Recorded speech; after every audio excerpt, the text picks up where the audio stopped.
this particular document has some features in it that propelled you to want to become a mentorship student. You want to share that little story before you go off and read? Yeah, well, I had discovered you in 2014 and was on a spiritual quest, at that time when I discovered you too. And I grew with the teachings. I attended the Living the Mystical Life Daily in 2017, and it was real, what next? What concepts? You've been doing these practices.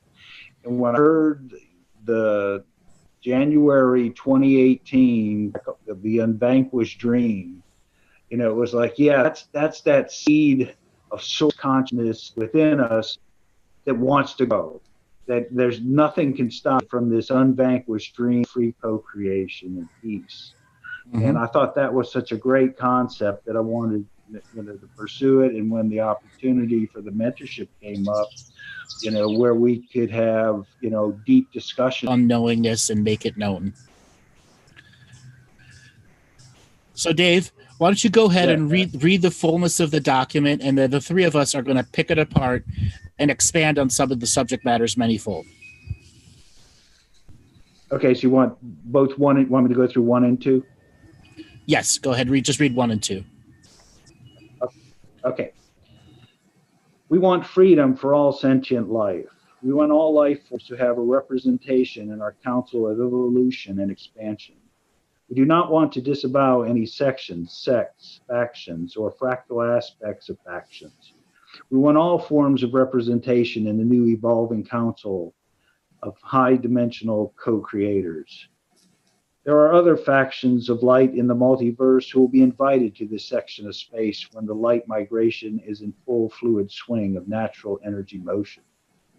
We use these words so future yous understand the lingo we are creating.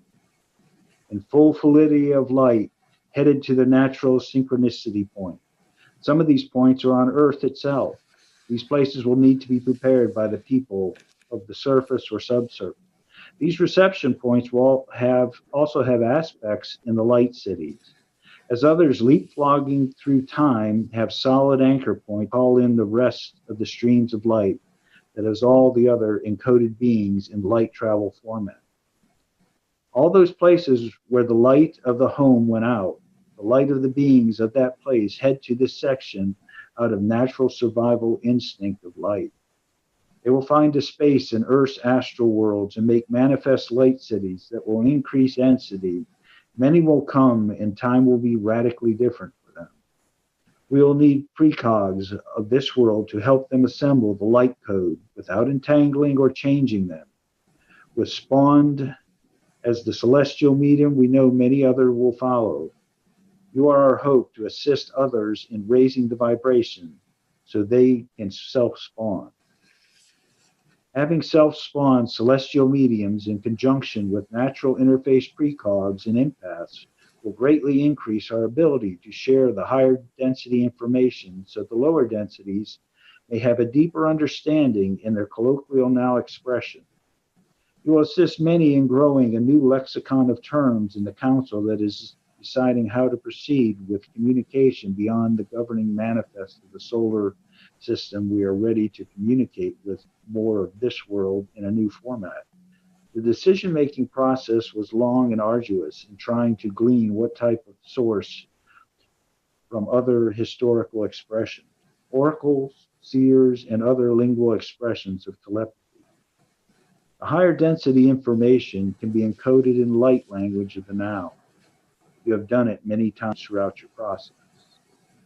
Next process we are inviting you into will have aspect of your native radio skill.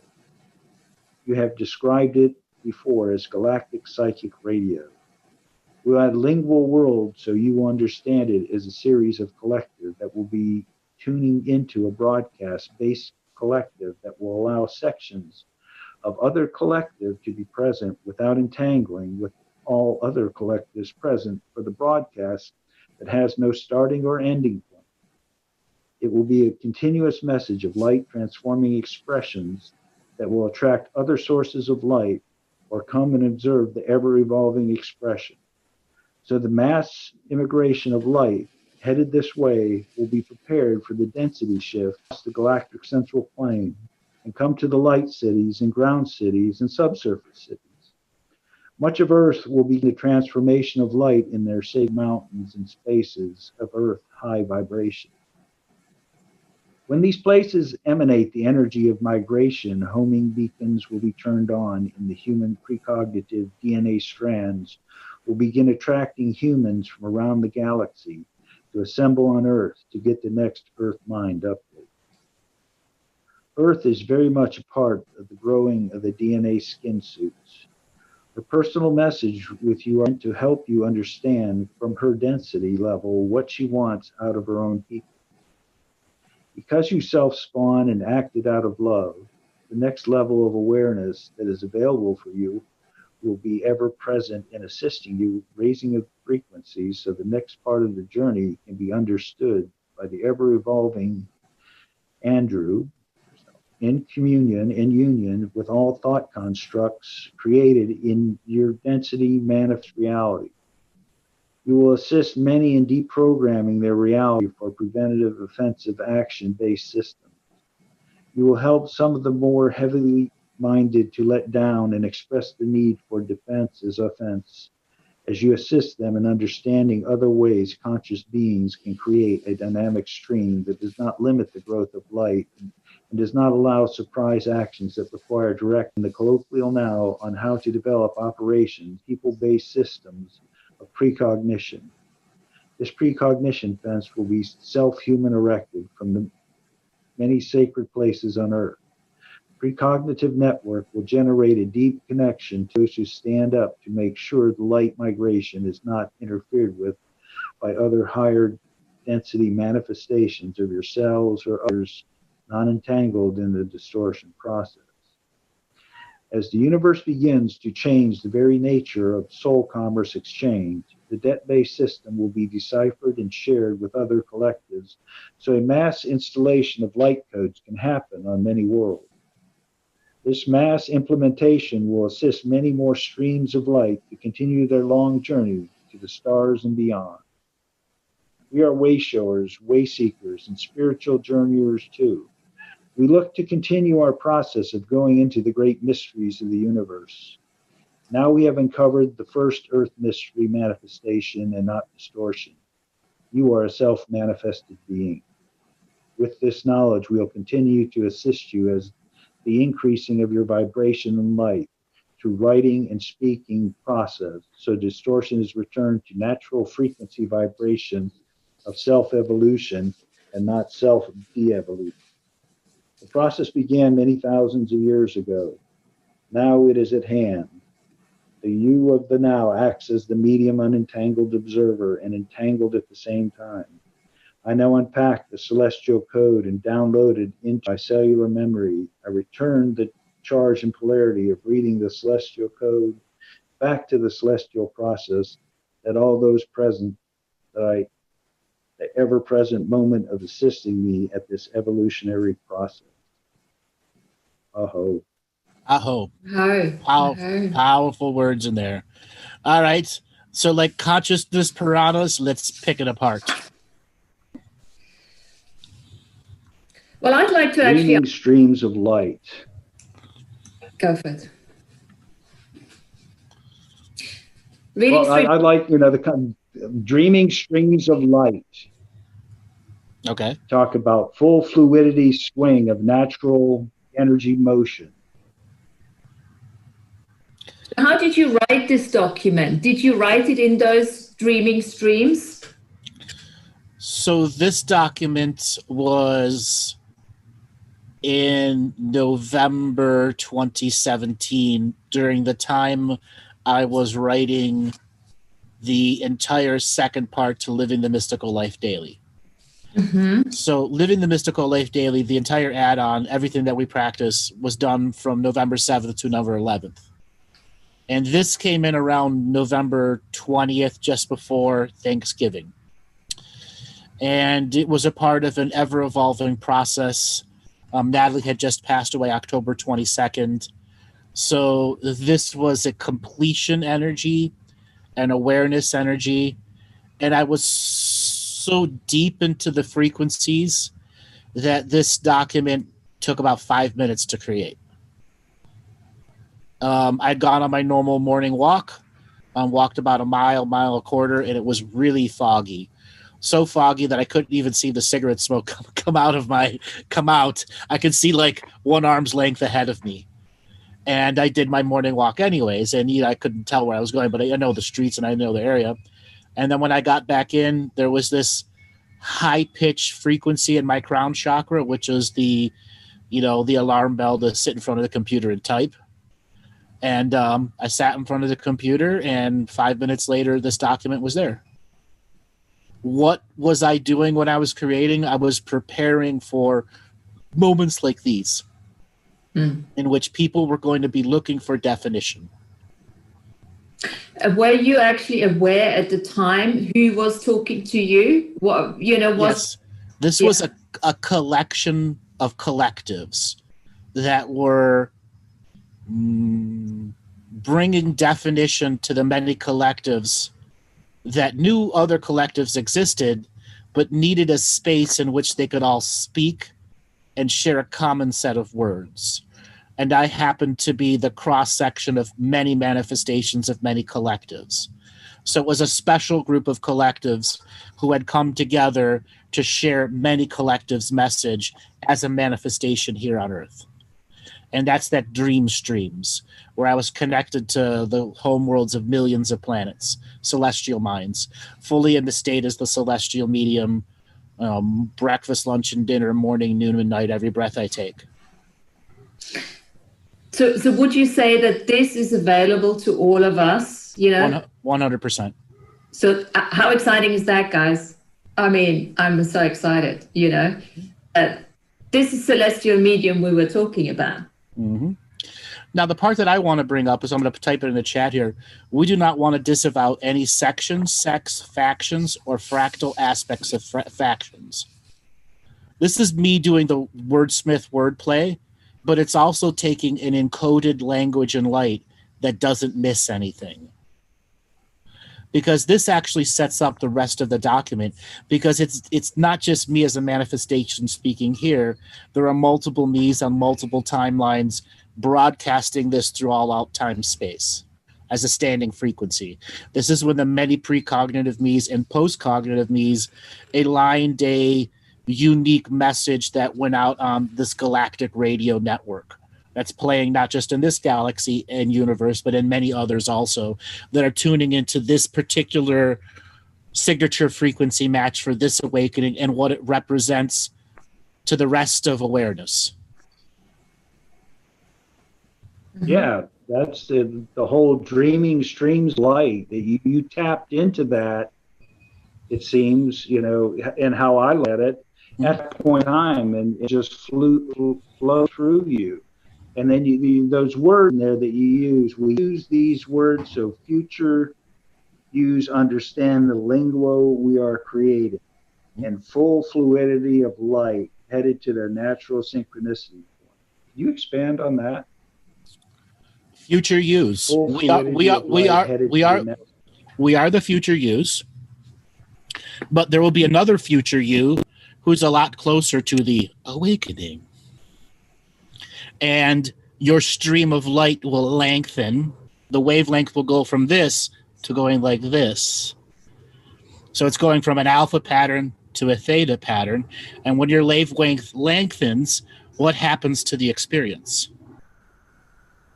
It becomes more dense and more rich.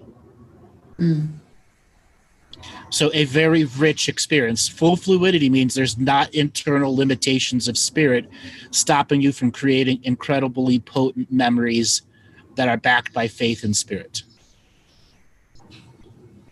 In these moments of now, making the ancient future present now with this teaching.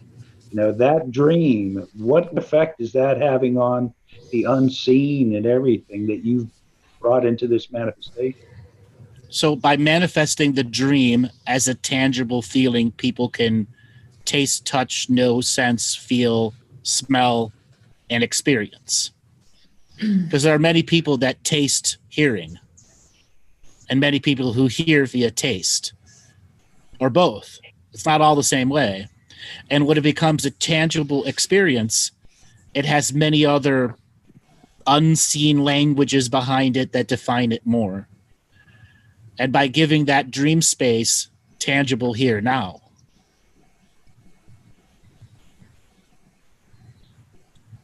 it is that journey. Yeah, those were the teachings that, attracted me, coming out of that, when this was released. Mm-hmm.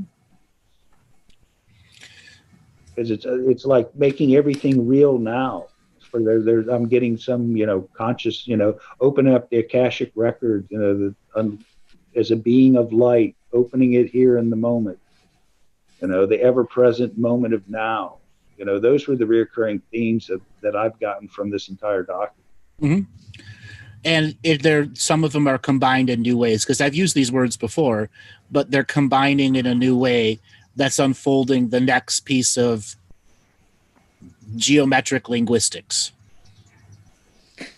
I do remember when I first read that, I just felt everything. I cried because I was so excited and I had no idea why, So mm-hmm. I didn't take that in cognitively at all at the time. It was just pure, frequency and all that coming, bringing tears to my eyes. That's what I remember.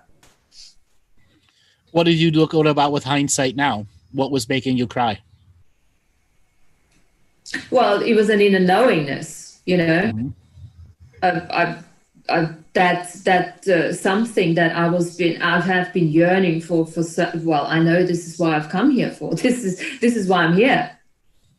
This is what I've been preparing for all these lifetimes, to work as a celestial medium of peace, and to get together with all of these different species and different versions, and start becoming that galactic universal citizen and all that.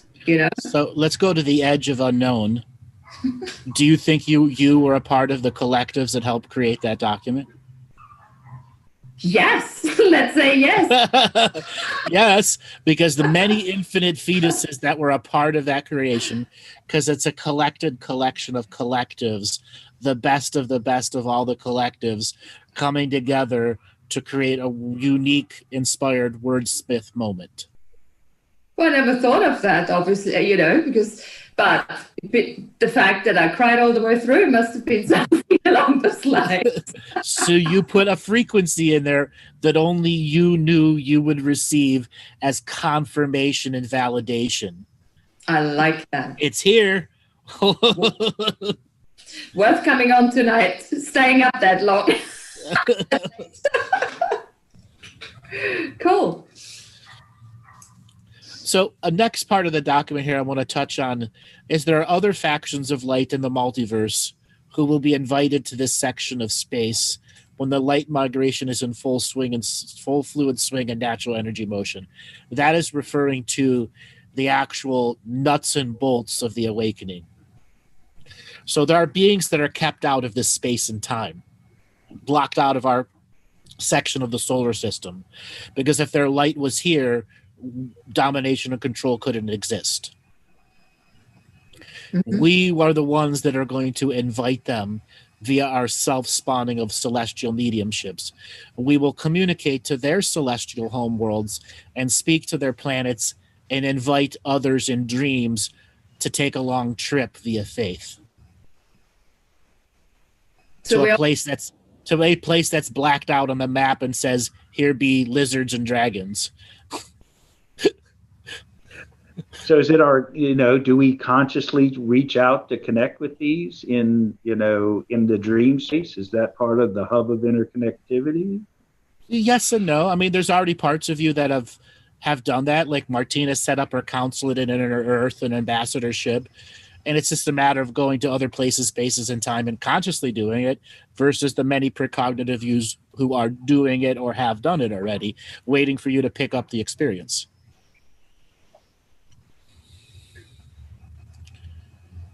So maybe it's quite interesting to say that we can all do that, and don't let expectation keep you from doing it.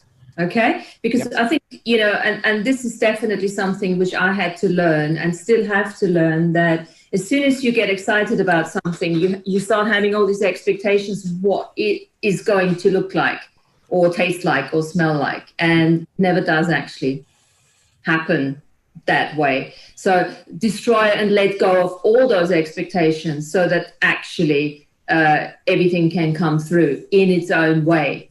Mm-hmm. And when you're allowing it to come through in its own way without interference, you still have to go and do it, though. Oh, yeah. Oh, yeah. Yeah, you still have to do it. But go, Dave, yeah. Yeah, you referred to them looking for anchor points as they're leapfrogging through time. You know, what creates an anchor point? The creation of the document itself is an anchor point in which streams of light can begin fluid flow. Through those that read the document, those that hear the document? Is that... Well, once the document is created, everyone who's supposed to hear it has already heard it. They just have to wait linear for it to be there. So it has its own frequency, vibration? Well, not only that, it is an archive, past, present, and future. And as future becomes past and past fades into myth, the document itself will have long-reaching aspects in past, present, and future. Like, there'll be one sentence that one person reminds that somebody 19 years from now says, there was this document I heard on this show, I don't know where it is, but the new search engine suddenly finds the document, and a whole new generation of people are exposed to it. That's the metaphor. It's already reached everything it's supposed to reach because it was created to reach all those people it was intended to reach. Because everyone that's a signature frequency matched to it was related to the collected collections of special collectives writing it. So each code in each letter and each pause in each syllable has an individual match for those to go, here you go. Here's your validation. Here's your validation. Yeah. Because I just, you know, how does, like with the Mandela effect going out to the forgotten, tie in with the shards, aspects, and fractal it bleeds through to the forgotten spaces where it's suddenly remembered on the other side. As more in the remembered space gets to exposed to it, the more it has an opportunity to bleed back. In full life force? Yes, that's that fluid flow, that there's no membrane stopping it from going one multi-dimensionally directional.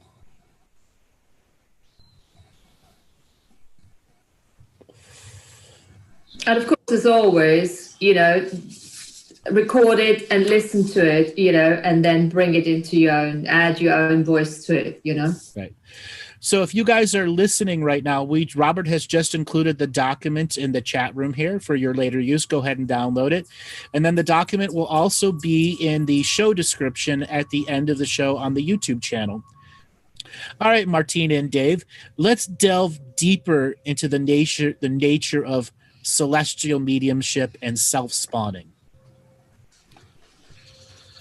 Yeah, when I first heard those terms, I was... it was like, wow, I need to know more about that. And you gets back to some of your talks on what the founder species, they left us and headed out and didn't expect us to get to this level of beingness, this knowingness. Yeah, we were their iPhones. Literally, we were technology. Programmable DNA that would adjust in time space to what they needed.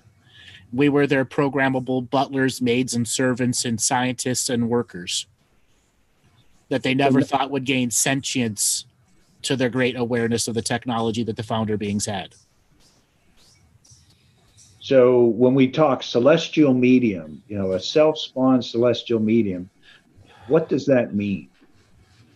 So self-spawn meaning you've gone through the journey of self-mastery on the many density layers, accepted your birthright and legacy as a multidimensional, multifunctional photonic being of light, and that simultaneously existing is natural form for you. And then I amness is a state of being and awareness. And then there's the next level after I am, where you're becoming a celestial mind, where you're incarnating as a planet who's going to invite millions of life forms to come and live as your children. Is that so a self-spawned celestial medium is a planet's translator or C3PO or, like British medium that is able to speak and communicate to the celestial mind and translate from that great higher frequency into a lower density energy so that everyone can begin to understand the common messages that are there. And the messages, you've talked about seventh dimensional seed planet. Is this part of taking these life forms and these lives to somewhere else? That's a little something different. So celestial mediums can exist on every planet, wherever there's a celestial mind. Now, a lot of celestial mediums will spawn before a planet is passing on, where its light is about to go out. And there's a part in the document where it talks about the light of other celestial worlds has gone out. And to save their own life force, they travel deep into the future before the light of the planet actually fades out, because light is a stream of energy. And when the light on a planet goes out, there's an end point to its consciousness. And celestial mediums want to go deep into the future to find the front point of their earliest light of the celestial mind and then absorb it in them so that they can reseed the celestial mind on another planet. So is that a source recognition of itself, or? It's having its lower density beings become higher density beings and part of the greater procreation of life. Celestial minds, worlds have their own astral life, their own sets of life reviews, as well as a variety of things that keep them from dying, or a natural process where something that has spawned from their world celestially inspired, it might even be an aspect of the planet that's gone into that ancient future space to receive that energy so it can continue its infinite experience. So as a self-spawned celestial medium, do you welcome in these other, dreaming streams of light that are... So welcome is too much of an open word. Okay. You work with the ones that already a signature frequency match for your capacity to translate. And your capacity to translate is how grounded you are in the physical plane that your body is manifested in, and your capacity to take in these energies, uncode the 1 million letter alphabet, translate it, and then pack the code back up and give it back to the celestial source, because you're not meant to hold on to that code forever. Calling in the celestial consciousness? Yes. You give it back. Go ahead, Martina. I was just thinking, how does our I am technology have to adapt in order to become that? What is that going to look like? What are we actually, because we're taking our bodies with us. That's the understanding. So let's replace the semantics of the word adapt. And it's semantics, or it's cutting words here, and they can mean more than they actually are. You're both. You're both a DNA instrument of experience and a non-I am. The non-I am on the celestial medium side, it perceives time in a much longer length. So whatever agenda the macro soul has is dwarfed in comparison to the celestial frequency's length of time. Mm-hmm. So their agendas don't match via lengths of time, but they're both an equal experience simultaneously. So you experience the super long game of the celestial mind and the long game of the I am, who's working with the higher spirit to be in that medium space, to transfer the allness of the I am, blink, into the code, download the code, come back into the I am state, manifest with it, and then put the code back to the celestial space. Right. So it's simultaneous experiencing. It's going from local time to super long galactic time. It's like going in and out of infinite into finite. I am infinite, finite, and you know that. So changing frequencies, vibration, and harmony constantly. Yes, equally, and without them competing against each other. Okay. So, and again, I always like to bring it down to earth somehow, you know, just to use that phrase. You know, so once we are capable more and more to do that, you know, so manifestation in the earthly plane will become easier and much more colorful. Not necessarily. There will be people that will get a sample of celestial medium energy earlier in their journey, and it'll be decades before they can return to that. And colors can be very skewed right after you've had that powerful experience. So it can diminish part of the experience because you had an overwhelming experience early on, but it was still part of your contract to give you the signature frequency toe in the water of what you're evolving to. Okay. And again, that's that celestial medium energy that's looking at you at the bigger stream, knowing that the soul, the totality of the soul can handle it, maybe not the I am. Right. Okay. So as more people come into celestial mediumship, how does that affect the global narrative or the external? Well, it becomes more irrelevant to the greater growth. You realize the global narrative is irrelevant to the bigger streams of time. Totally irrelevant. It has no staying power. Is that ascension? When part of it is detoxifying from Roman numeral time, so yeah, making system of domination control irrelevant to our greater growth. The greatest thing we can do to it. Could it be a system of commerce that gets us beyond the Babylonian money curse? Or? It could be. There are celestial commerce exchange systems that can allow matter to matter manifestation from one density to another. The ancient Indian epics, the Bhagavad Gita, talks about stuff like that all the time. Ooh. Yeah, taking matter from the ninth dimension. Freezing. Taking matter from the ninth density. Am I back now? Taking matter from the ninth density and bringing it to here. And say a part of Earth, you said when you transported to another universe and has some unique capability, do those come through us as well? Creating, what was it, the forged life? Those are separate. Those are separate concepts, and the celestial medium's purpose is actually a very, very narrow band in our general awakening.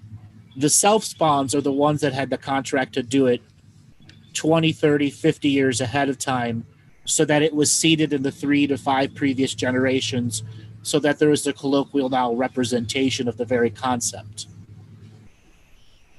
You've got to seed concepts and language, and they have to have a staying power so that there's generational jumps.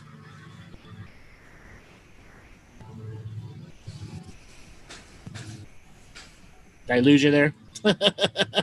No, because it's like I'm trying to put it here and the now. I see the wheel. I see the wheel turning. What you've done, what you've created. Let me put a little wheel grease up. Let me put a little wheel grease on it.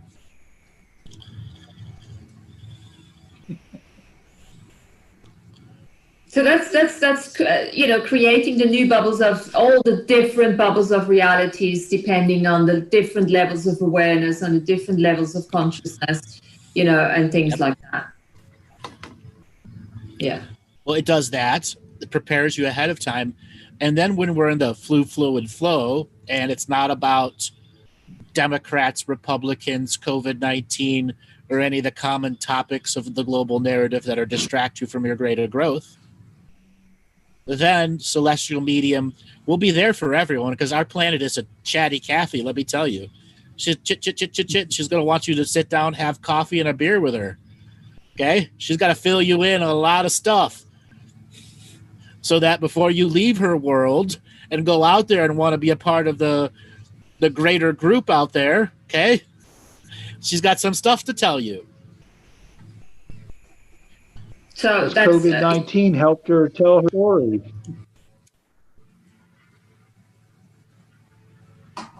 How has COVID-19 helped her tell her story? It hasn't. It's our story. Having people locked down, having them inside themselves. It's our story. It's a story we might relate to some Pleiadians by a fire on Alcyon 100 years from now. Back in the day, in my awakening, we had COVID-19. Okay. but shivers up their spines. She might benefit from. She's already benefiting from it, isn't she? Yeah, at some level, yes. At some level, she's still waiting for us to put our spin of enthusiasm on the stories from our perspective.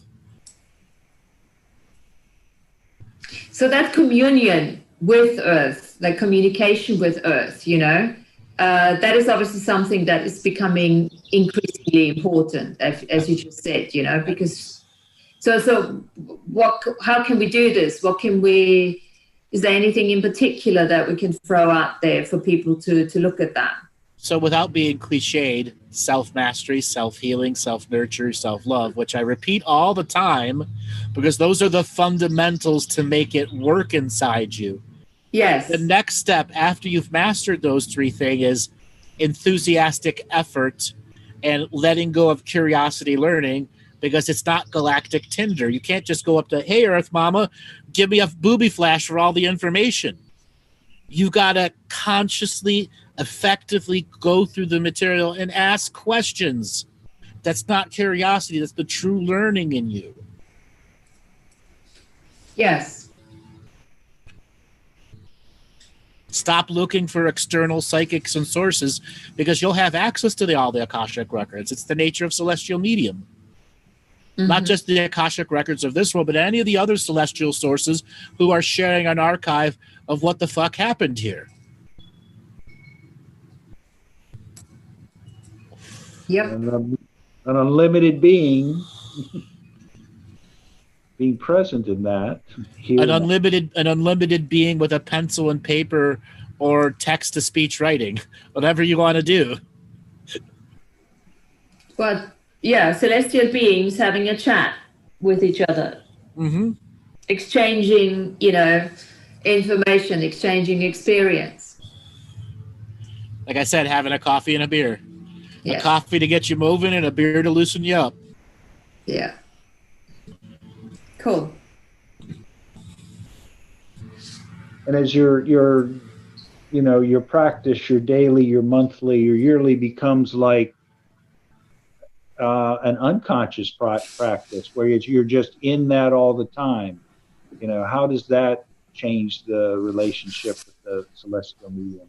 Well, as you are more and more in that state, you're getting more and more access to layers that you couldn't perceive before, because your density hadn't remained high enough for long enough periods of time. What's it like to exist in one of those higher entities? It's its own challenge to be simultaneously here now.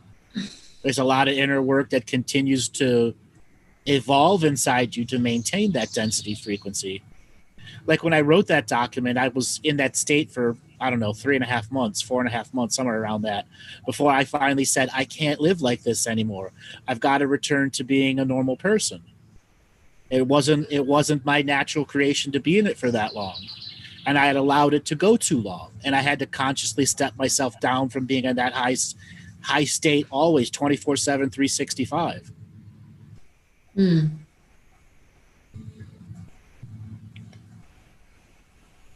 What was telling you that you had to come down? Me, the inner knowingness that I couldn't stay that high frequency. I would vibrate out of the reality, and then all of the work would be lost because I was too dumb and too stubborn to say I can't do this anymore. Mm. So coming back into the body, being really, really present. Right. And then after it left, it tremendously changed me and healed me and revealed to me my next layer of presence, process, action, all those little universal laws that we all have. Mm. How to be present in a different way. Multidimensionally present, not just on this time, but tens of millions of others simultaneously. And would you say, Andrew, that having had that experience, I mean, I'm sure you had that before anyway, but that was obviously a longer one, that it was easier for you after that to come back into the body, into the present moment and look at things? Yes, much more simplistic. And then to return to that state was much more simplistic for me because I had understood the teaching, I'm not meant to stay in it for extended periods of time. I will disrupt my fetus and blueprint plan. Okay, so how do you do it now? Are you doing? You going in and out now? There's no effort to it now. Yeah. Okay. So you can happen, I don't know, 50 times a day. You're just constantly in and out, in and out. Again, there's no effort. It's like breathing. Like breathing. Okay. Yeah, it's like breathing. Yeah. And what does it requires being present as much as possible. Well, I mean, I still have programs that I can, clock out for a few hours and get work done, and I don't have to be fully present. We all have, there are positive programs that we can use, but when I'm clocked out. I'm doing my own personal journey stuff, conversations with collectives, or, I make a joke here, having an insult party with collectives. Because I'm not intending to offend them. I'm intending to get a reaction out of them, and they fully understand it. But it also helps me create a language, a connective communicative language. Or I'll tap into another collective and it's trying to figure out, well, what can we do now to help people awaken that isn't interference? Well, in the unlimited point of view, there's a lot of ways to not interfere and help us awaken faster.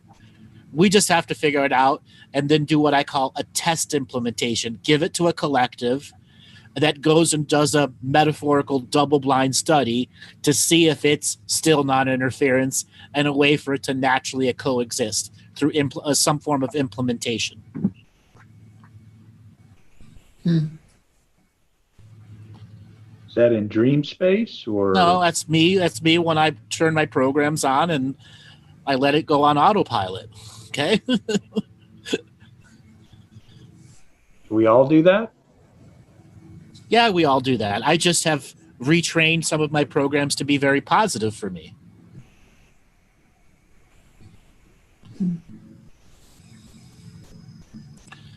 And then there are other parts where I'm going into the deep ceremonial space where I've turned off all of the external stimulus, reach the silence, and know that I'm a part of creating it all. What part of creating it all do I want to focus on?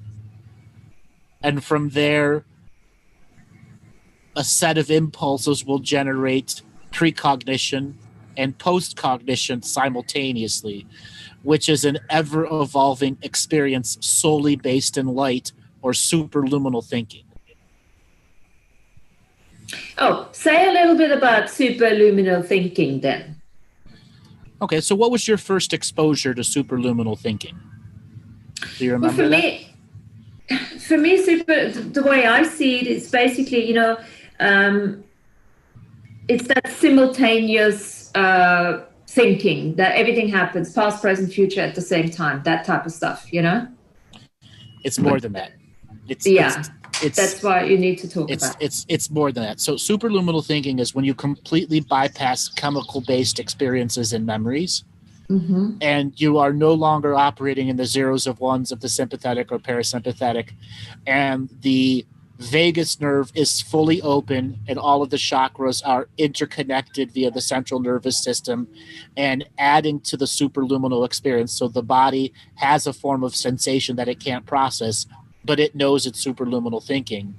So it's keeping you grounded here, but the consciousness can go beyond the speed of light to tens of millions of places and spaces simultaneously and collect millions of unique experiences in 1/1,000,000th of a second and come back with it fully processed, then go out and do it again and again and again and again and again until you've had your cup full. So it's very much beyond the cognitive Right. level. Yes. Right. All of your precognitive workforce, of your infinite precognitive workforce, think of it like a 12-cylinder engine, fully open, full blast. Every aspect of your precognitive and postcognitive selves are functioning. Seen and unseen, in every dimension, time stream, galaxy, and simultaneous you. We're all a part of that superluminal experience because you're gathering unentangled and entangled data for a master pattern recognition of superluminal thought constructing. Sounds exciting. I think you called it a byproduct of the consciousness quantum entanglement. It can be, yes. So that, superluminal thinking, it's more, it fits in with more than we've heard, read, or studied. It's that knowingness growing to that next level without the conscious cognition of it. So how do we get, are there different wave frequencies of superluminal thinking? So everyone's experienced superluminal thinking. You just didn't know it. Everyone has. So anybody that's done medicine and gone into the infinite spiraling energy, you're in superluminal thinking. The DMT experience or whatever it is has bypassed your chemical thought constructs. Then there are other people who can go into deep meditative state with breathing alone and have an explosion of conscious awareness that connects you to the allness of everything, and all of a sudden you're stunned and floored from a microsecond of superluminal thinking. And there have been plenty of people that, to use the metaphor again, woke up inspired because they were in a superluminal dream space, connecting to tens of thousands of dream space, and that dreams inspired them for the rest of their life. So it's about scale and size that you're open to. Perceiving. Yeah. It's. I think I remember. Remembering. Dave, after our medicine journey. How the time afterwards, over days and weeks, you were in that space. Where so many things fell together, and so many things became clear, and everything was exciting. That type of experience, I would think. And how it comes back from time to time too. Right. And Yes. that is the you that was in the medicine space, in superluminal thinking, who did what I call a touchdown and rapid takeoff to a future you. So you get to feel the wisp of superluminal you flying by and dropping a nugget of, hey, here you go. Yeah. There you are up there. I see you. And we can have that naturally. Absolutely. And this is probably also what celestial medium and all of that, when I ask you about how is the technology, how's the body changing and everything, there are certain secretions. Is it the hypothalamus? I can't remember now which one it is. Which glands are starting to secrete certain different chemicals and things like that in order for us to have these natural states. So generally it's your third eye that produces the DMT, but DMT also naturally exists in your intestinal tract, along with your dopamine stores. All of your dopamine is stored in your intestinal tract, believe it or not. And when you have a rapid dopamine release with DMT at the same time, you're immediately in the superluminal space. It's what are you going to cognitively do with it? So a lot of people are in what I call superluminal neutral. they're there, but it's like the people who don't get, what do you do with the power of now? How can you not get what to do with the power of now? But 20 years ago, when Tolle said the power of now, so many people were just dumbfounded. Well, what do I do with it? Think. Create. Now is all that's real. Or go for a run. Get rid of it. Yeah, or get rid of it. I'll do it again another now. But you were actually talking about DMT in one of your adventure reality shows, and I do remember you were saying, if it's that when you think so fast the whole time, you actually sometimes need to take yourself back and slow down a little bit. Yes, many people get superluminal thinking injuries. Yeah, so that's important too. They sprain a cognitive muscle. Yeah. Because they're going too fast. Yeah. Or stub a metaphorical toe while moving at super light speed, and then they're limping in their superluminal thinking. That's like skipping on a record. Yeah, and exhaust themselves for in unawareness for no reason at that. Exactly. Right. What causes that?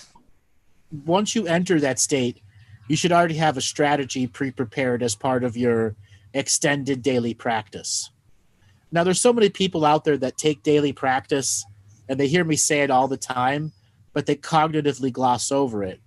And then when they go to start a daily practice, they think they're so far behind and they want dreams. They want all this stuff now, but it's your daily practice that determines how easy it will be for you in the future when you've done enough daily practice to lower the difficulty level and the energy that it costs to do those things.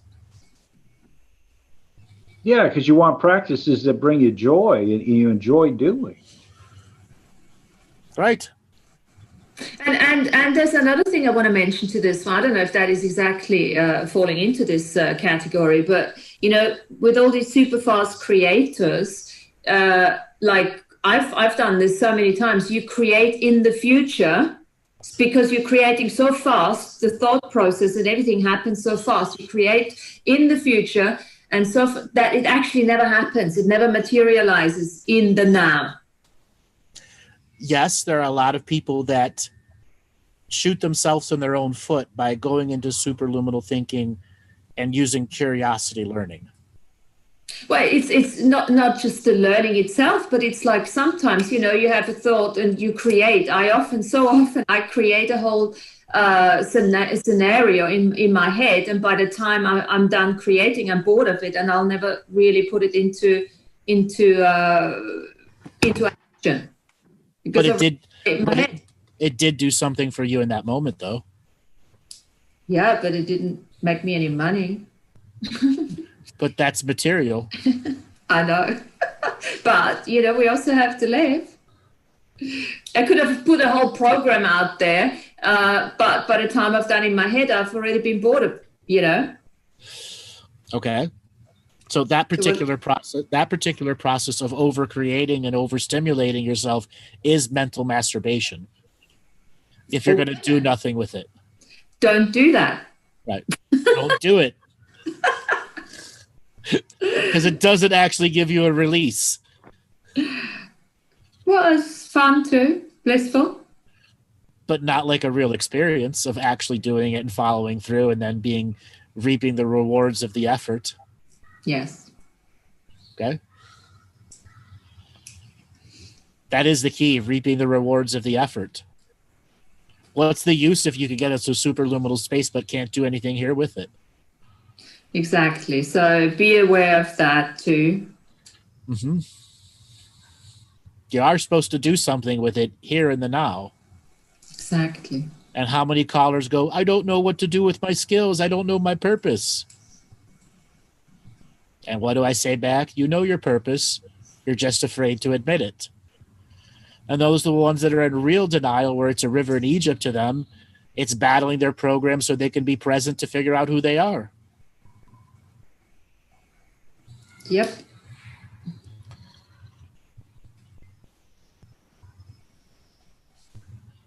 What is wisdom? Inner knowingness. What's cognition? Okay, go ahead, Dave. Sorry. Dave. Experience turning knowledge into wisdom. Okay, what is cognition of wisdom? An acknowledgement of the inner knowingness and creating an experience, creating memories with it. Okay, what is coherent wisdom? Creating memories that are creating a blissful experience for yourself and in contribution to others. Dave, what is coherent wisdom to you? More like a stream of experiences that have you on a path of increasing vibration. Greater knowingness. Yeah. So what does the colloquial now mean?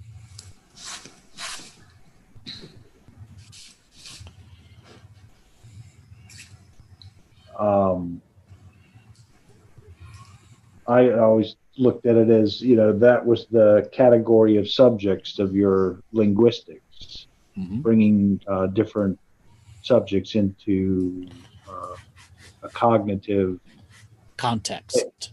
Yeah. So there was a coherent wisdom, a stream of information that people could tap into in the moment of now that acted like crib notes. Oh, yeah.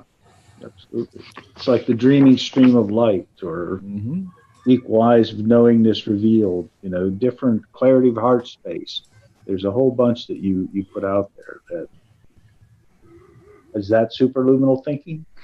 Where you take that in? I got that from superluminal states to make manifestations here in the now. That you can share to others to have that experience. Exactly. That was my purpose of going in the superluminal state, so that the wordsmith me can do something with it. So it's a state of inspiration that you can tap into at any time? Not only inspiration, but context that's been defined by the precognitive collective workforce. That is seeding many forms of language into the future. Do you have an individual experience going in there too, or is it always collective? Or no, I have my own individuated experience when I write stuff solely for me.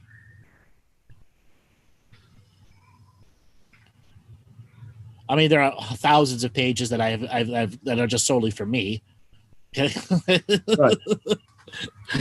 And into the day I die, they will be solely for me.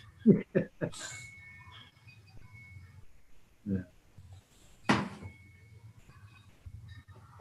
All right, so I'm going to reach out here and go to the edge of unknowingness. Okay? And I'm not going to use a superluminal state. Common everyday adventure into reality, Andrew. And I'm going to ask a mechanics question. When I do a reading on a person, common show one, and they come at me with very defensive energies, what do you think that I'm doing?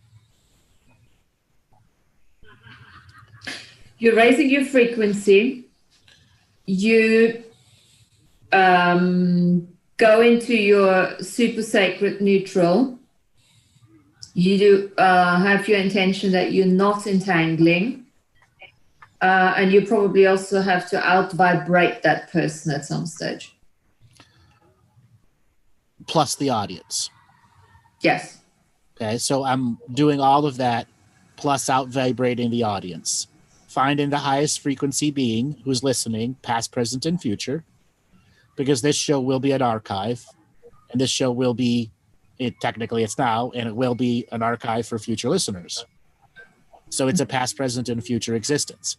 So the totality of everyone that's listening, I find the highest frequency, and I exceed it by 100-fold. That's the first thing I do in a sacred neutral space. Now, whenever that person is speaking, their words are not able to stick to my vibration or frequency. I'm not holding their charge or polarity. So right away, the universal laws allow immediate cognition of the past, present, and future being who's in a conversation with me, and it allows me to see them like an open book. I have to consciously turn pages, and that's me probing and asking questions and setting stuff up so that they can have a memory that sticks.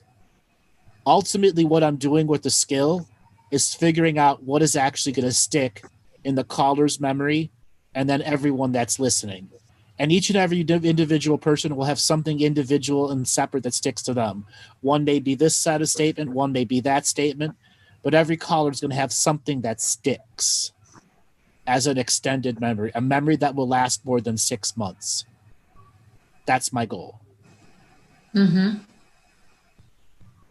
And what does that achieve? It achieves for that listener to actually having to take responsibility for themselves and for their part of communication, because you're not aligning and agreeing, you're not resisting and reacting, which means you take the wind out of their sails. Okay. Now, there are other callers, like, actually, let me give Dave a chance to respond to what I just said about the reading. Oh, sorry. What choices in the now does the person make? You know, do they take the advice? Do they see what the problem is? Because I see you kind of reflecting it back to them, what they don't like about themselves. So first thing first is they're choosing, are they going to lie to me or tell the truth? And now sometimes lie is in avoidance. I haven't touched that subject matter and I only lie about it, and that's my truth. And then there are other ones that just plain lie because they would be embarrassed at their lack of truth. Like how many people say they actually do the inner work, and then when I go to talk to them, it's very apparent they haven't done any inner work. They're posers. How many shows have you seen that? Yeah, I meditate once a month. Right, if that. Okay? But they say they meditate all the time. Okay? That's the first thing they're going to do. Their first thing is, are they going to tell the truth or they lie? If they choose to tell the truth and truly be authentic, even in their lies, because some lies are authentic, they truly believe their own bullshit. Then we have to start unraveling the programs. Now, am I battling the programs? No.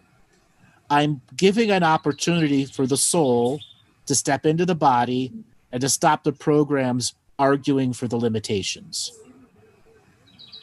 This is me flipping the frequency on the person so the program doesn't have power and trick them back into their body. And this is what kicks out entities. So you're communicating through their soul to come into the body? No, I'm tricking their soul, who's been used to being out of their body out of laziness, whatever is driving them that way. Okay? To be in the body because they don't want to feel anymore. That could be societal, whatever, traumas. So somebody was asking, is that tiring work? Not really. I take a lot of joy out of it at times. When I run into a too depressed, Debbie Downer depressee that is woe is me 24/7, 365, that's tiring. Because they failed to face their own bullshit. Not only that, they defend the bullshit as an I am. It's like being their own Fox News correspondent, their own Fox News host. So seeing beyond the person, knowing when you speak to an internal demon, or when when you're speaking to a program and everything, and knowing the difference. Now, once they're in the body and the programs are relatively shut off, there are times external entities come in. Okay? And at that point, I can out-vibrate the energy from being present, but that means it will still come back at another point. And that's when I do this repeat after me thing, where I'm getting them into the process of acknowledging the trauma that was there, dissolving the fake signature frequency match that it's using to be inside them. And oftentimes, the negative entity, external entity, is repeating the words because it doesn't know what I'm making it do. And I can get the entity to pass on out of its own language. That's a great skill you have to, because you can tell by the emotional responses of people that have held on to stuff for a long time that you're able to get them to release it through that process. Right. And then it's a co-experience between the person and the entity. Suddenly the dissolution in the house of cards falls down. So how do you make sure, or how can one make sure that that person then does not invite the entities back in? Follow-up. Is the memory going to stick? Is the memory going to stick? How do we know? How do you know? How do you communicate that to the client? I don't. I emphasize daily practice, self-mastery, sacred neutral perception, and things they have to do to raise their frequency and to stop denying who they are, what they are, and what's in the potential for them now. But I already have an understanding that the experience itself is going to create a memory. Are they going to bastardize it or not? Yes. How many, for me, in my experience, I have told people clearly, concisely, do not do it this way. And as soon as the call is done, they do it exactly the way I told them to do not do. Yeah, because it's a destructive habit pattern. They've done it all their lives. That's the problem. As well as a rebel who cannot conform to such a level, it's destructive. And I remember you saying, any part of being a rebel was of value at some stage in their lives. Yep. And this is why they can't make that switch, saying, okay, it used to help me to get out of the soul family I wasn't supposed to be in. And now it's actually working against me because I can't commit to myself through it. As well as you identify as the I am rebel. Exactly. And we all know those people. They go to the bar 6 days a week since the time they were 18, and they're 47 now and still doing it. Yeah. Their entire life is socializing and never having individual time to themselves. But they can't even be by themselves because then they get overwhelmed by the programs. Right. So the other thing is flipping the frequencies on a person. So there are times you get a caller that has a very powerful external entity in them, and they've become subjugated to it. We've all heard that in the different shows, a person that's fully subjugated to an internal or an external thing, and getting them to flip the frequencies. And there is where you can hear in their voice how meek they are. And I'll put this out to everyone out there. How many times have you heard a caller that is meek, no power in their voice, and by the end of the session, they're talking at a normal energy? Dave, you've heard that. Oh, yeah. And like you were saying, about some of the rebels, they'll come on, you'll tell them what to do, and they'll even call back and still not have done it. Right. A year later, still haven't done any of the application. Martina, what about for you? Anything stick out? What? Any particular caller or what? What do you mean? Either way, something that's a memory for you. Remember, this is about long-lasting memories. This section is memory. Yeah. Oh no, just flipping the frequency, and the clients, callers changing the voice and the meekness and everything. I've seen this numerously when you do that. What's going on in them? What mechanical? What's going on in them? Well, what's going on in them? They're coming into their bodies. I'm also reseeding the natural sympathetic parasympathetic code so that it doesn't dominate them. Which is, okay, so does that mean as soon as they come into their bodies, they're coming into the vagus nerve, and this is where the connection is with the sympathetic and the parasympathetic again? Right. It can make a trigger for emotional release. Yes. Which is most often what's stopping people. They can't have an emotional release.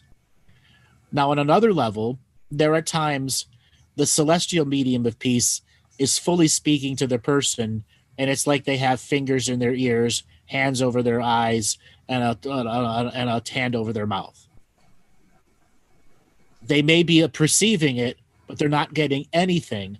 But their higher soul is getting a message of how to recalibrate its process, because that person's fetus in the blueprint doesn't have enough foundational pieces for them to make that manifestation of the original infinite blueprint.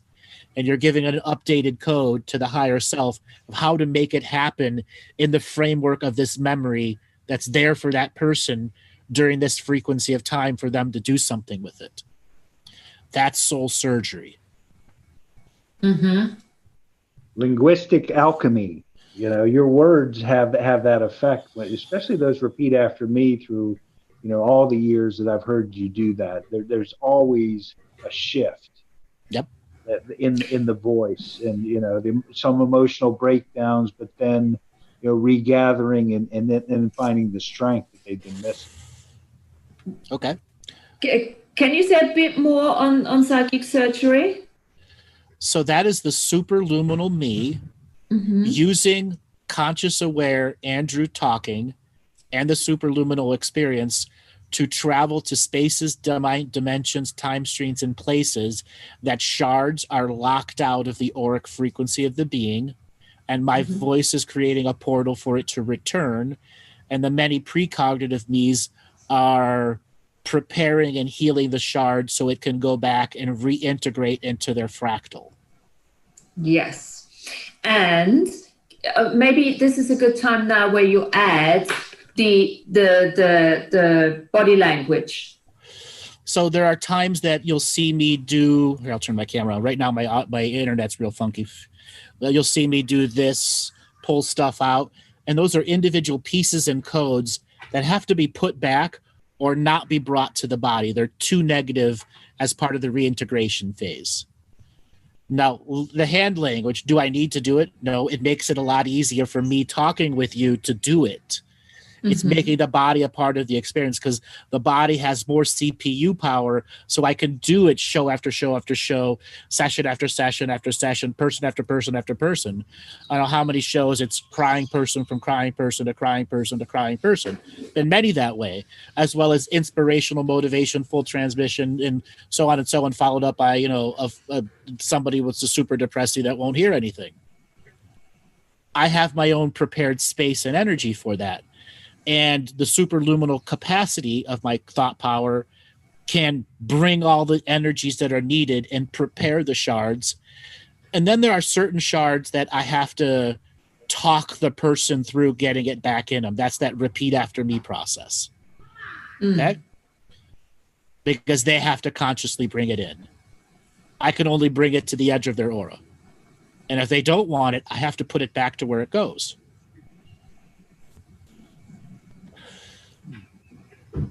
So a lot of that is obviously done out of the cognitive. It's a you know, communication between cognitive and outside of that, and that brings us back to harmony, vibration, and frequency, isn't it? And part of what your DNA skin suit is actually designed for. Right. And because I'm doing shows that are transformative in generality, my frequency, vibration, and harmony with non-cognitively is a part of every caller. It's what I call the wheel of callers. It creates its own unique form of synchronicities. Like, I don't pick the callers unless I actually tell Robert to pick this person, you know, in the few times that I do it. Robert picks all the callers in his own way. I have no influence over that. Uh-huh. Okay. And all the other times, somebody else has always picked it. And that is allowing the universe to fully be a part of the evolving teachings. Yeah. That's almost like a synchronistic joining of, yeah. Yes. It's me not competing with it. Yes. Okay. Because it's got its own agenda of what people need in the moment of now. That's its way of bringing the law of frequency, vibration, and harmony right in everyone's face. Yes. Right, because the calls affect, how many times has been, hey, I didn't get on, but that call could have been me because you were talking about something that, was important to me or part of my stream. Yeah, a lot of people put into the comments on the YouTube and Facebook, they tuned in suddenly and what they heard from that caller was exactly what they were going through. Exactly. Happens to me very often when I listen to your shows. And that's the law of frequency, vibration, and harmony without me cognitively controlling it. Yeah. Okay. So I bring up these concepts of why I do these readings, how I do the sessions, because we've just had the show we did with you on Tuesday, plus the context we've set up here. And there's a reason. Everything I can do, you can do and greater. And to everyone in the audience, if self-mastery with enthusiastic effort truly means something to you. Okay? Everything I can do, you can do even greater. Have I practiced a lot? Hell yes, I did. Hell yes, I did. But anyone can start. You just got to go over instant gratification. Okay? For me as a reader, that was the hardest thing, to not give them what they want. How many times you hear me battle with a caller? What's to not give, not just that, not to give them validation for something that isn't real. I had a dream 65 years ago, or a psychic 32 years ago told me this, and I'm still holding on to it. Where did you get this piece of information from?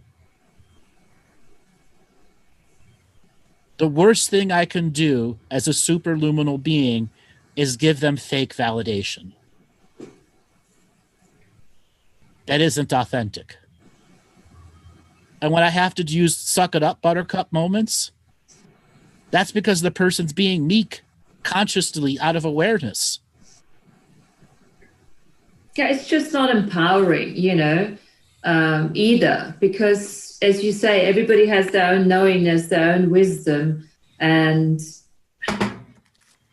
no point to override that, because they'll just keep on coming back. Mm-hmm. That's why I'm such a big fan of asking a question, because, a question always opens up an energy. It disperses the stagnant energy and just opens up for the person to start thinking for themselves again. Mm-hmm. So what are some of the other common threads you experience, Martina, in the many shows, and you too, David, that we can share as because you guys have an elevated awareness. You've worked with me as mentorship students for many, many years now. Something you want to share with the audience, something that you've recognized and know it's time to share. Common threads in what sort of direction?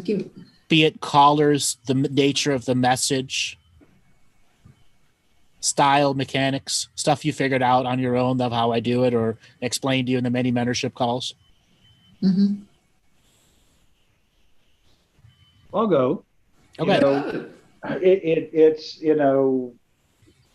that what really came out Tuesday was free will, universe, galaxy, solar system, planet, and it's a moment of choice, and then what are you going to do with the choice? Do you have the courage and commitment to stick with it? And the spiritual hygiene, how do you set it up? Like you said, is it once a month, or is it become a joyful part of your daily existence, and building on that thread is what I've liked following, and the one I read today, like I said, that was a like another, took me to another level, and then the one with the superluminal thinking, was I think the week after that, and it just solidified the knowingness and allowed me to build from there. So it's the consistency and the vibration you bring. I guess that's what you just explained. I'm grateful for that. Anything you've noticed from the collective of many shows that you've heard? Any insights from the callers themselves? Conscious explorers, looking for it at various levels, and that's where the scale and size, that they're able to handle, because some are on the very first steps of a spiritual journey through a dark night of the soul or whatever happened to motivate the introspection to ask themselves how it can be better. Okay. Martina? I think for me, being a facilitator myself, I was looking at the way you work with a caller. And what sticks out for me is always, the sacred neutral perspective, how you can adjust your signature frequency to what is required in the moment, and that for me, that is always very interesting, Mm-hmm.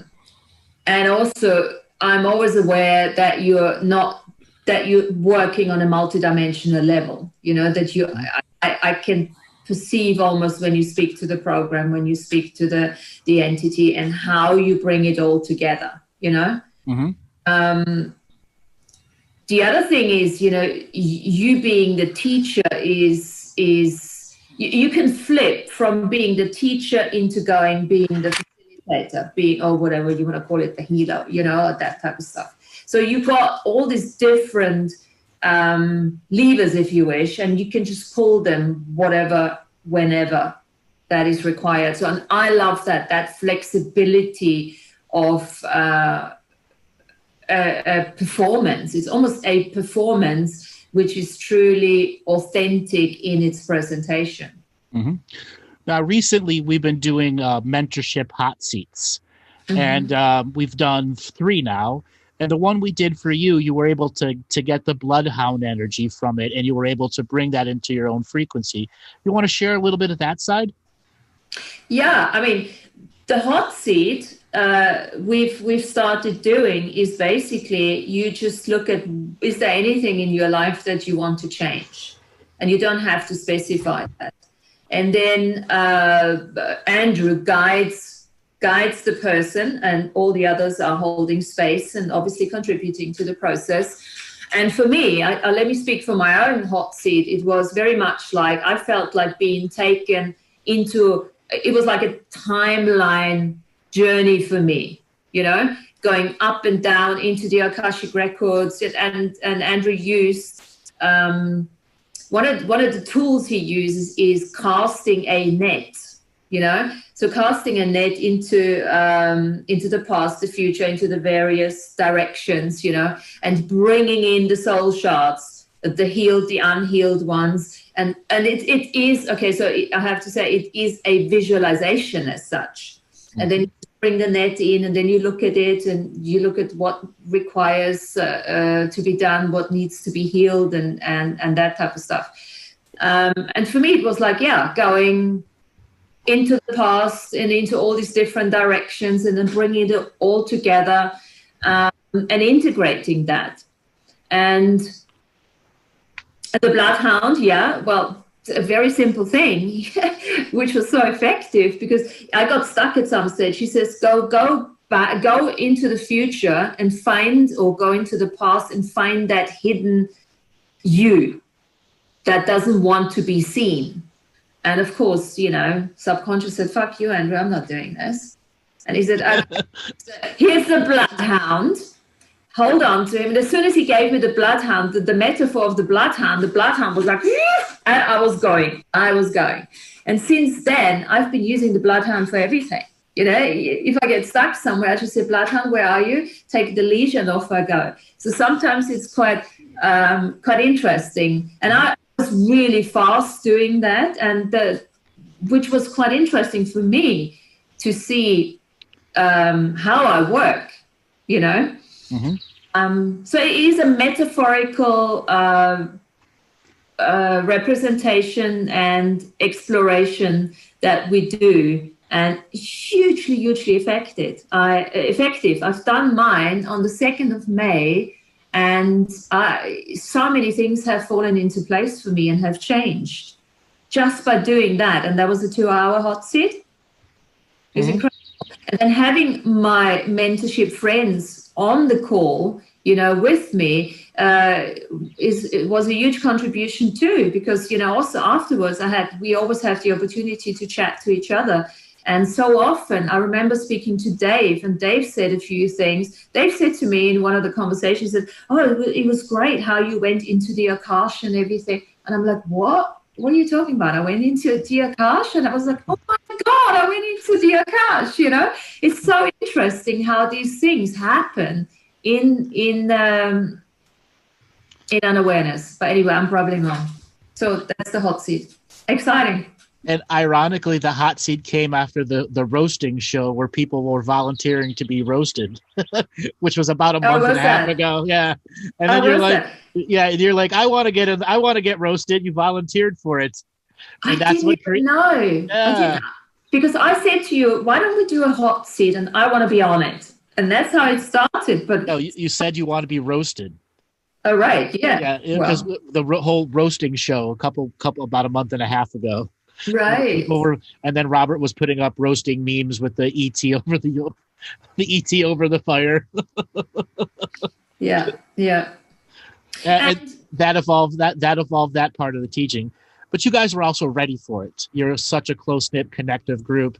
And then having all the other people a part of it who are acting as their own truth sayers. Yes. Okay? Like when your part got defensive, it's like, I'm not telling you the truth. And I asked everyone, is this part telling her the truth or not? And they all said no. And you're like, shit.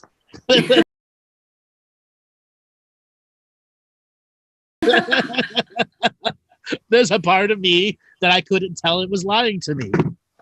But this is the thing, you know, to acknowledge and to recognize that there's so many parts and things that you can't see yourself. And that's why it is so beneficial to actually work with somebody else. Yes. And as a frame of reference, psychic bloodhounds came up a lot in Galactic History episodes 1 through 20. Well, I got my own now, so you got your own. Did you name them yet? No, just bloodhound. I don't want to define him. No, he wouldn't want to be defined. Okay, that's fair enough. No. So, Dave, what are some of your perceptions from the hot seats that you've seen? Well, like we've talked about through other calls, what had happened with Martina was the memories. You know, what distinct memories did you have during the 2 hours? And then, like she said, when we talked afterward, my perspective was different than what she had experienced. But you know, it's an interesting process to delve into like the subconscious, unconscious, and getting to that space where you trust the thoughts you're getting, you know, as a participant in this group. And so what makes me. So what's the difference between a normal Andrew reading and a hot seat? Ooh, it's the flame is hotter, and it's you know, helping. You know, I think the ones we've done so far is to see, you know, something that needed to change, whether, you know, an outlook, an attitude, you know, in a relationship, and more in depth. And with, it was also, you know, like learning, you know, for the others of us, you know, as you guide it, and, you know, us trusting the thoughts we had, and, you know, as we're offering, you know, information that we see to the person in the hot seat. Okay. Martina, what's the difference between a normal Andrew reading and a hot seat? Well, first of all, it's a two-way street. You know, the person in the seat has to be 100% take responsibility for really wanting to change. That's number one, which then allows you as the broadcaster, if you wish, or the one who runs it, to be completely present with that person. I think it's important to look at that too. So it's that. So there's two people being completely open and present to do that hot seat. So you're working a lot on so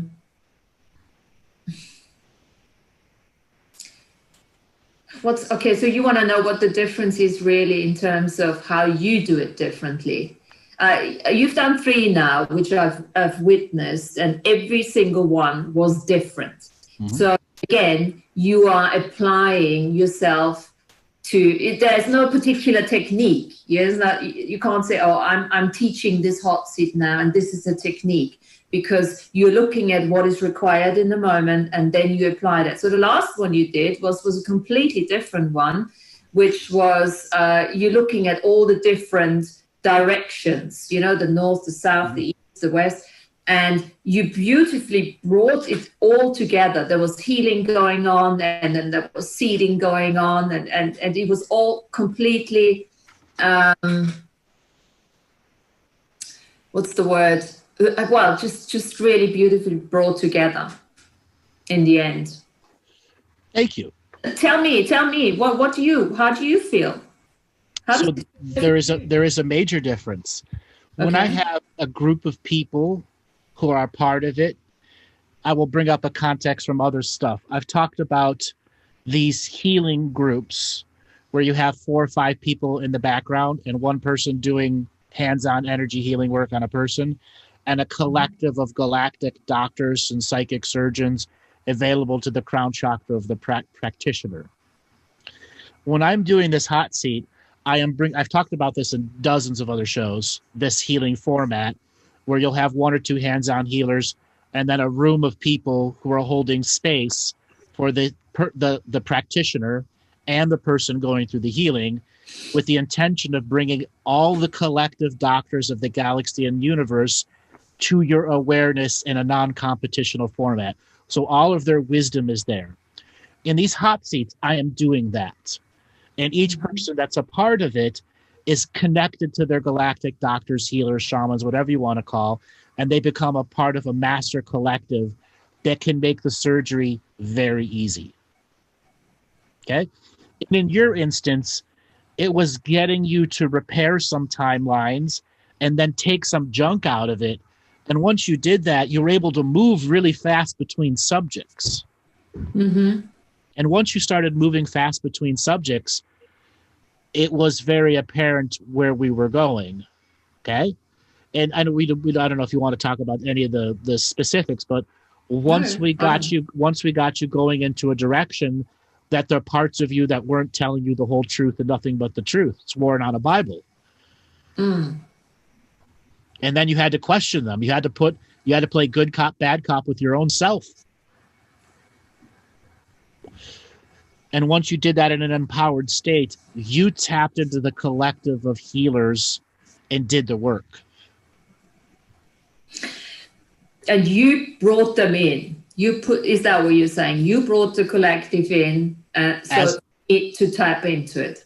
As part of the hub of interconnectivity, yes. As part of the hub of interconnectivity. Okay, cool. Yes. But, okay, so don't you do that in a reading too?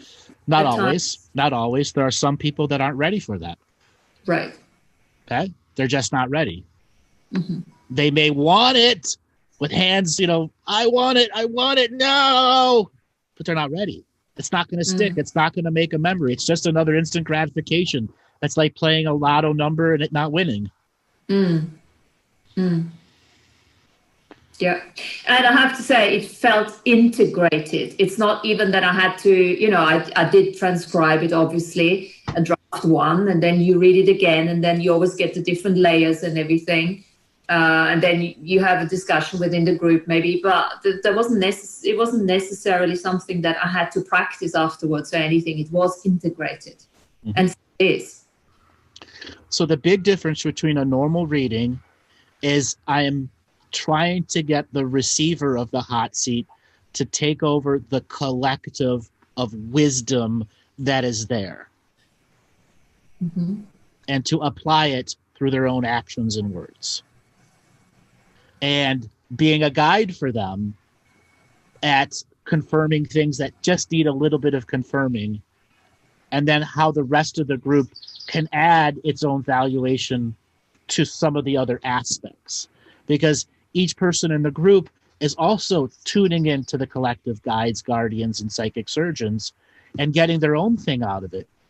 Oh, absolutely. We're always getting healing. The other two hot seats have always been getting healing from that too.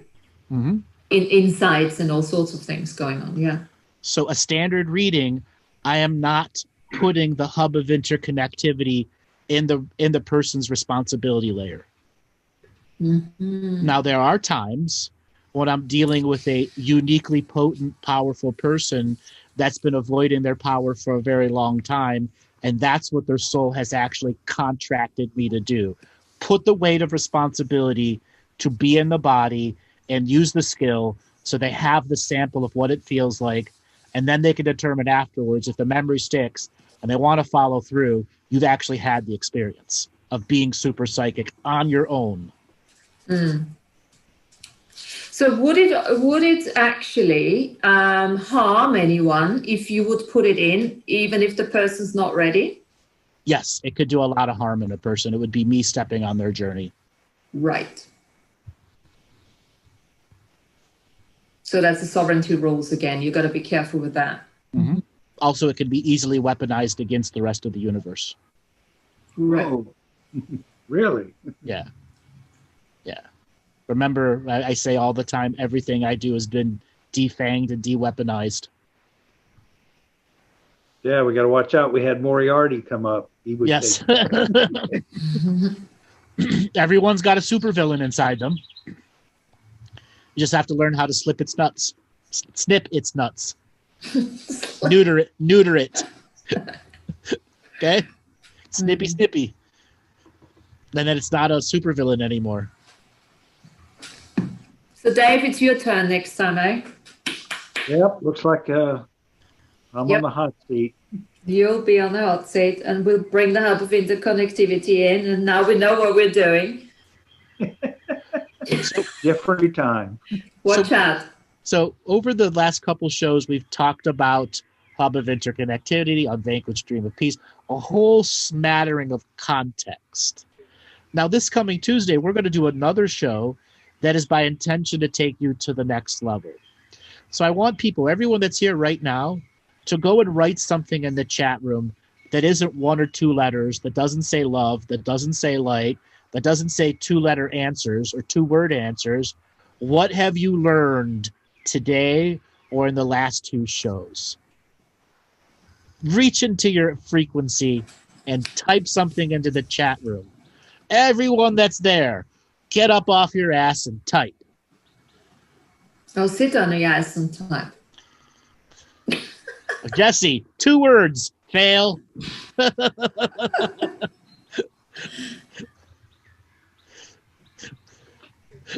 right, 4 words. Okay, D-. All right, we got a C. Monty. Then I have a lot to do. Okay.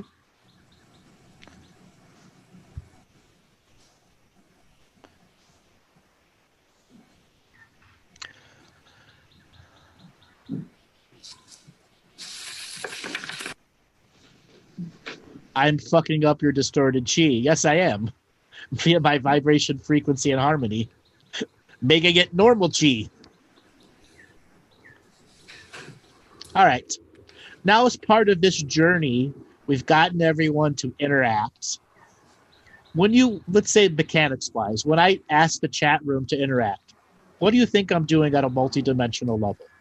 What is it doing to the audience that is also an archive that future people a month from now will be listening to me talking to the chat room that won't be able to see the chat. What do you think's going on there?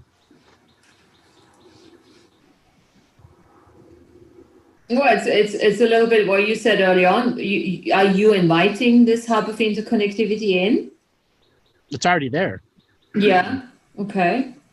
Is it your personal hub of interconnectivity that's... I don't have a personal, that just is. It just is? Hmm. So the 68 people that are in the Zoom room right now, and the 50-something that are typing, what is it doing to the energy in the archive a month from now? Even though the people a month from now cannot see what's being typed right there. To cause them to create memories of what just heard the show? Just like you asked those to chat? Martina, what do you think? Well, it invites them. It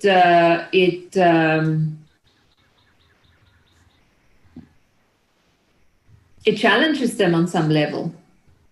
Mm-hmm. So what is it doing to the? What's that? What is it doing to the energy of those present now, who are technically present a month from now?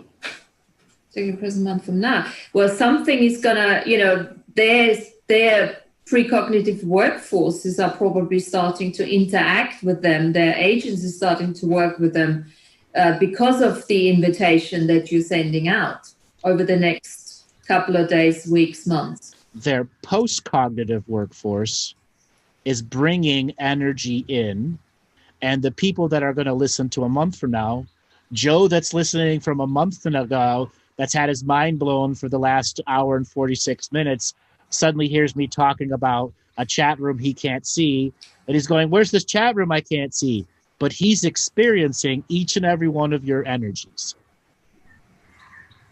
He's just experiencing it. Connection. Yes. You're creating a connection. Okay. And each and every person that's here now, it will be a post-cognitive experience and a precognitive experience. Mm-hmm. Right now, everybody typing is having a precognitive experience to the person who's going to listen a month from now and is wondering about the individual people that are there typing right now. So there's a life force entanglement, a consciousness entanglement. Right. So the people that come and listen 1 month from now, go into the YouTube chat and type something in to the audience of the past. That's right. It's happening at the same time. And the audience of the present, go into the YouTube video an hour from now and type something to the people in the 1 month into the future.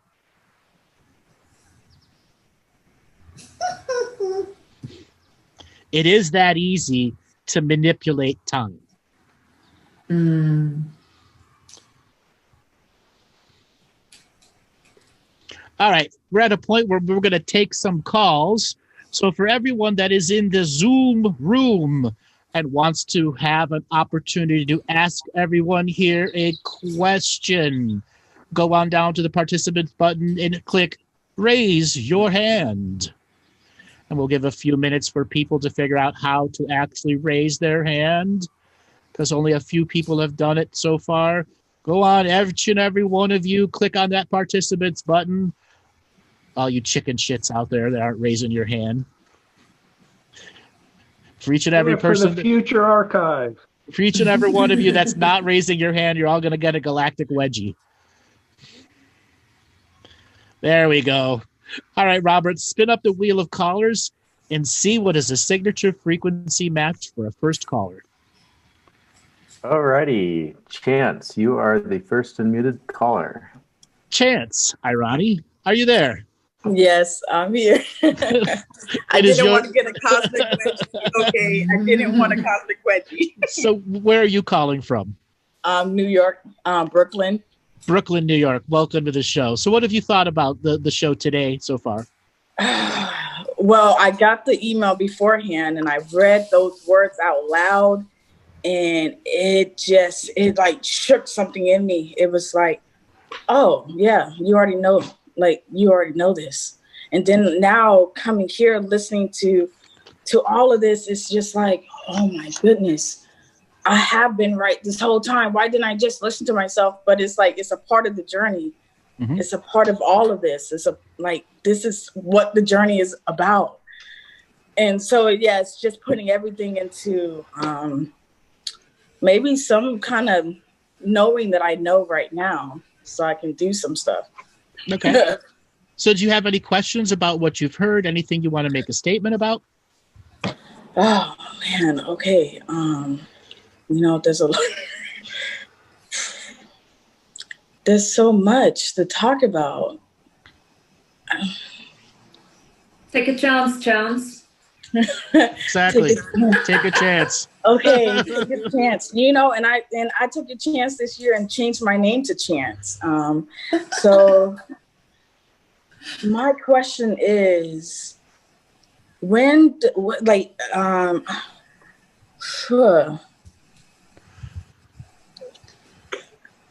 question is how do we connect more?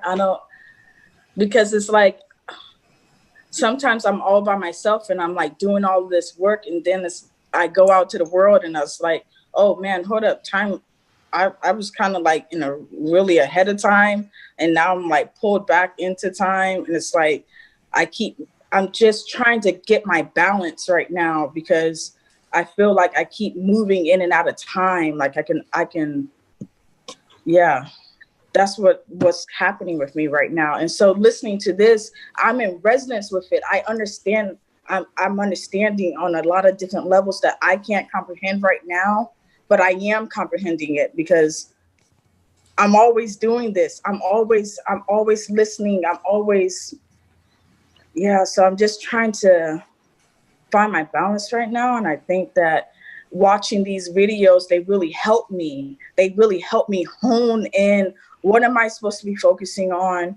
And, self-mastery, that's what I'm like focusing on. So yeah, these videos just really help me. I don't know if I have a question. I just want to say I'm thankful and I appreciate everybody, because this does really help. And it is planting seeds that is growing, and that has been grown, Now you're just avoiding the wedgie.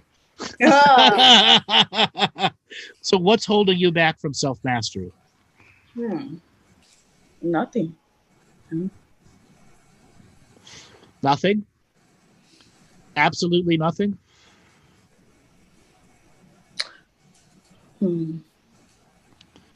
I think that I'm trying to work on these conditionings that I have around my abundance. That's what I'm working on right now. I'm trying to because it's my natural birthright to be abundant. This world is abundant. We are abundant. And it's like, I understand that, but it's like, how long has abundance been an overarching thing for you to conquer that you never beat? A long time. Yeah. So wow. Stop working on abundance. Okay. Okay. Yeah. You're over focused on it, and it's not making any manifestation for you. Okay. Okay. What other things can you work on that isn't abundance, and that isn't a part of your 5 things you repeat every month over and over and over and over again, like an OCD spiritual person? Oh.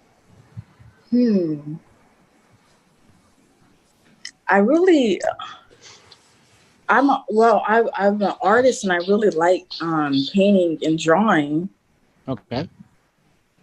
So that's I can really tap into that. I can fall into that, because I can really expand when I'm drawing and painting. I be creating things that I don't even understand what it is.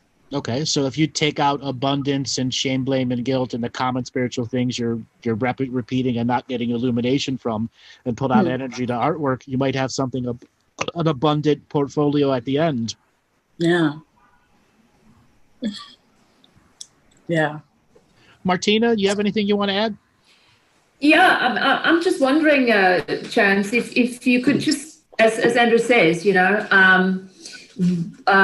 what if abundance is the result of you doing what you're doing, what you enjoy doing. So forget about abundance. I often said it to people who it's all about money. You know, money is just the result of you having fun, of being able to receive. Very often, issues with abundance are because we are not willing to receive fully whatever that is that's coming at you, at us. So that's a good question. You know, I would actually ask the question, what am I not willing to receive? And keep it really that expansive. What am I not willing to receive that if I would be willing to receive, it would change my entire reality? And just keep asking it, you know? Okay. And then see what comes up. Every time you ask the question, what comes up when you ask that question? What are you not willing to receive? You know, and the first word that came up to me was the world. Okay, cool. So let that go, because that's just a very big word. So let that go. And then ask the question, what are you not willing to receive? What am I? Self-mastery. Self-mastery. Okay. Are you ready to receive it now? Yeah. Okay. What else are you willing to receive?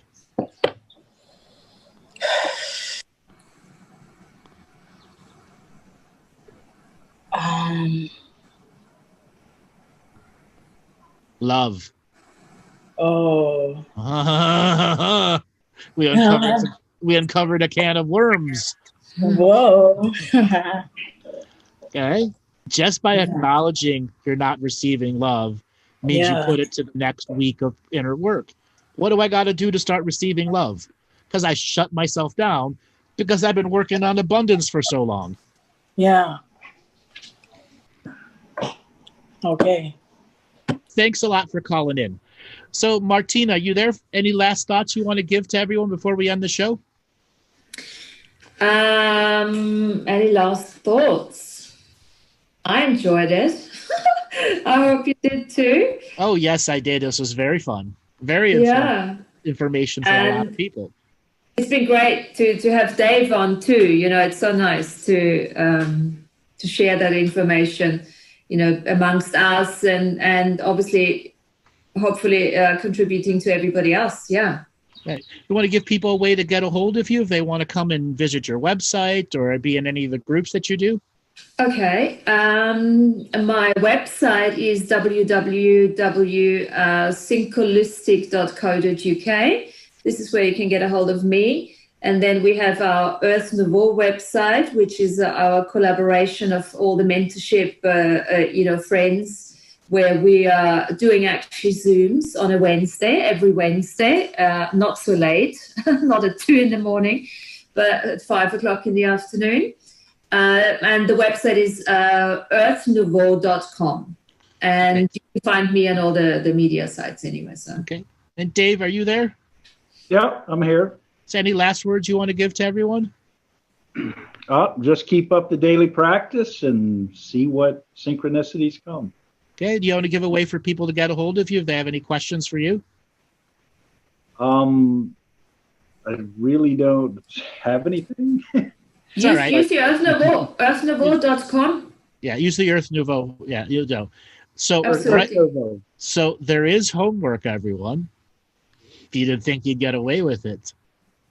You all have a document called Hub of Interconnectivity. Now, the rest of you, you're going to go to my webpage, you're going to go to the Insights page, and you're going to pull up the Union and Communion Consciousness Strike. And you're going to read the Consciousness Strike out, followed by the Hub of Interconnectivity document. And what I want you to do is take notes on both documents and what are the common correlations between those two teachings. And when we come back, we're going to talk about the Consciousness Strike, but we're going to be talking about the common correlations of all the teachings beyond self-mastery, beyond self-healing and self-nurturing. Those things that take you on the edge of your unknowingness all the time so that you can make the unknown known. All right, everybody. We will catch you for those that are ready for the next levels of teachings. All right, Robert, take us away.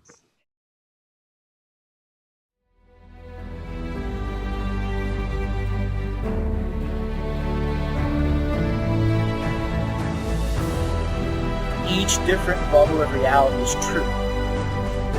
A galactic historian is a person that looks at all the lines of dramatic karma. Nudge, nudge, it's the Holy Grail. Improvise. Mysterious. It's counter psychic intelligence. Why is DNA farming of this star cluster so important? Because we do manifest our reality. We do create our reality.